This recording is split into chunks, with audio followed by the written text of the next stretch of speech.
Umbilical cord blood contains unique stem cells which can be collected and stored without the physical risk of harvesting from adult bone marrow or the ethical issues associated with embryonic stem cell collection. Stem cell researcher Professor Mark Kirkland is with us to detail the process, uses and benefits, and Susan Miller joins us to explain why she chose to store her children's cord blood. Good morning. Good morning. Let's talk about embryonic stem cells versus the stem cells that we can find in cord blood. We know that the cord blood ones are much easier to access, aren't they? And, of course, totally non-controversial. Yeah. Yes. They otherwise go in the bin, basically. And that's what used to happen, didn't it? Yes. You would take the whole umbilical cord and placenta and it was all binned. In the bin. Is it a difficult process to collect it and store it? No, it's no different than taking blood out of the vein, really. Once the baby's born and the cord's been cut, you clamp the cord and you're waiting for the third stage of labour. You just basically clean up the cord and put in a needle and it drains into a bag. Whose blood is it? Is it the mother's blood or is it the baby's blood? It's the baby's. Why is it better than... What properties does it have? Why is it different to normal blood? Well, I don't know why it happens, but it seems that around the time of birth, the baby mobilises a lot of stem cells. Now, you can argue that maybe this is because it's to protect it against injury or provide a repair kit, because effectively that's what umbilical cord blood is. It's a little repair kit. It contains a whole pile of different cells that have got enormous potential in the future. And basically those stem cells, just to explain to people who don't understand it, that the stem cells are unique because they can become any other cell in the body, can't they? Well, there's different types of stem cells in cord blood. So there's one type that has been used for a number of years since the early 90s for treating diseases like leukemia and so forth. And that's what's licensed for use now. That's what's available for use now. That's what public banks do. But there are other stem cells in there, and those stem cells have all sorts of other properties. So, for example, there's a stem cell called an undifferentiated stem cell, and Professor Bob Williamson at Murdoch Cancer Institute is looking at the ability of those cells to turn into lung cells for treating diseases like cystic fibrosis in the future. So the cord blood that comes from a baby can be used not just for that baby, not just that baby's family, can be used generally? It depends on the use. For leukemia, the cord blood is available. I mean, that's what a public bank is. It's the cord blood's available for anyone. And there's no matching issues with cord blood, is there? Well, there are still some matching issues. So it's not like any old cord blood can be used for anything. But for a lot of the new uses that have been under development and are proposed in the future, things like treating diabetes, cystic fibrosis, it's going to be important to have your own baby's cord blood to avoid any immunological compatibility. All right, Susan, let's bring you in here. Why you've stored your kids' cord blood? Yes. Why did you do that?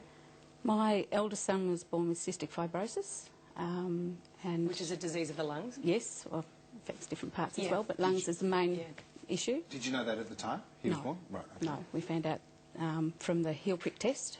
After dealing with Cystic Fibrosis Victoria, reading the newsletter, they were offering families with CF the opportunity to have, if they had another child, to have the cord blood collected and stored, funded by Australian Unity. So saw that as a brilliant opportunity when I found out that I was pregnant again to have it done. So I took it then. So you had two further children. Have you collected the cord blood of both your... With my second child, I donated her cord blood to the public bank. And after that, I realised that I had the opportunity to save it for my own purposes. So what happens to it? Does it... What, it goes into a big fridge or something?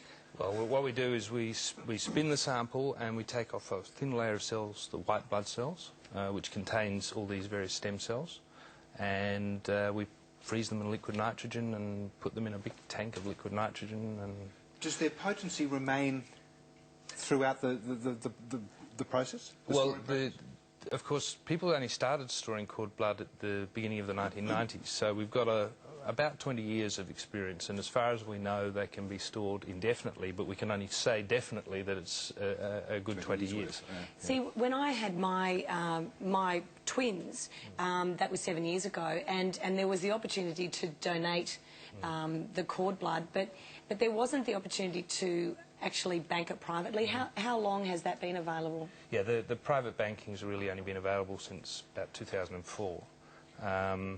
So it's a new.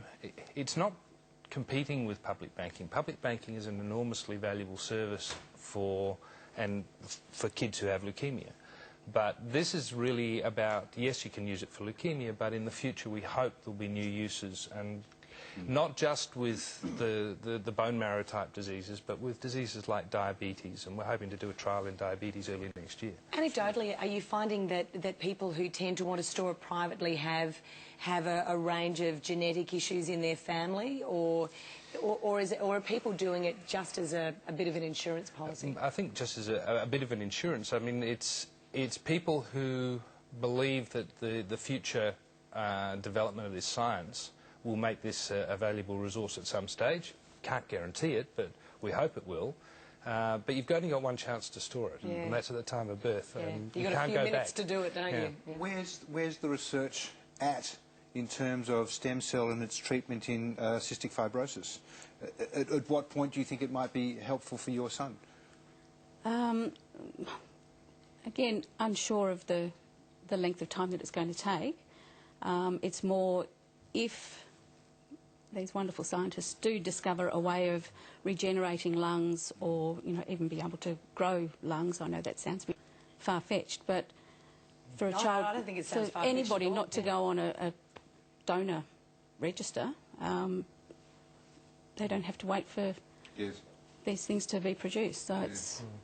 I mean, it's an incredibly exciting option, stem cells, isn't it? It is. Mark, if we were forgive me if I get this totally wrong, if you were able to slow the ageing process of the stem cell, can you slow the ageing process generally if those stem cells go into a body? It's actually one of the reasons that the stem cells in cord blood are so incredibly valuable, because they're collected at the earliest point in life, before any of the ageing has happened, before any of the other deterioration that happens with ageing, exposure to radiation and chemicals and environmental toxins. So these are really sort of pristine cells, and that's actually part of the rationale. Now, whether that's ultimately going to be related to treatments for ageing, I couldn't answer for sure. I wish it would, but... It's fair to say that the potential is extraordinary, isn't it?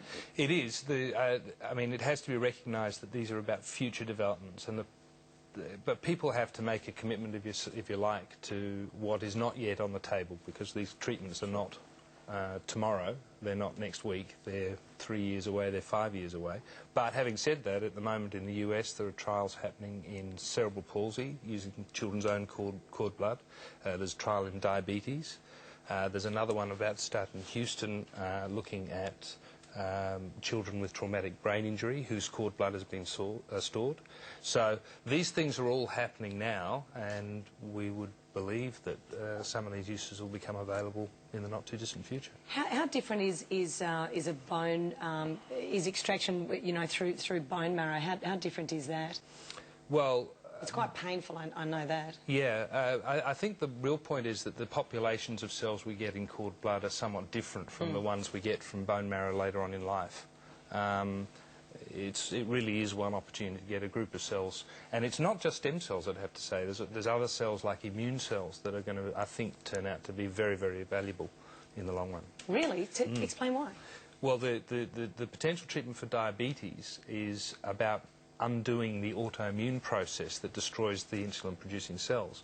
And what seems to happen is that the cord blood cells can sort of reset the immune system to an earlier stage before the autoimmune disease. And it certainly happens in animal models, and they've now got evidence in the first human trial that that's the case as well. It's phenomenal, isn't it? Phenomenal, yeah. Simply, how is it done? If you want to store your cord blood? Yeah. You ring up a private cord blood banking company, and we will come and arrange for the collection. Australian Stem Cell Healthcare will come and get a collector, or the obstetrician will do it for you. Yeah. And we do everything. We provide a collection kit, and we arrange transport to the laboratory and store it. How long, just cost-wise, how much does it cost to store it year after year? Well, most people do it as a one-off fee, which is about $3,000, and that covers 18 years. 18 years. Which is not a lot for 18 years. It's about a cup of coffee a day. Yeah, exactly. It's one of the, as you said, it's one of those things you can't go back and change your mind and get later. Lovely to talk to you. Thank you so much for coming in. Best of luck.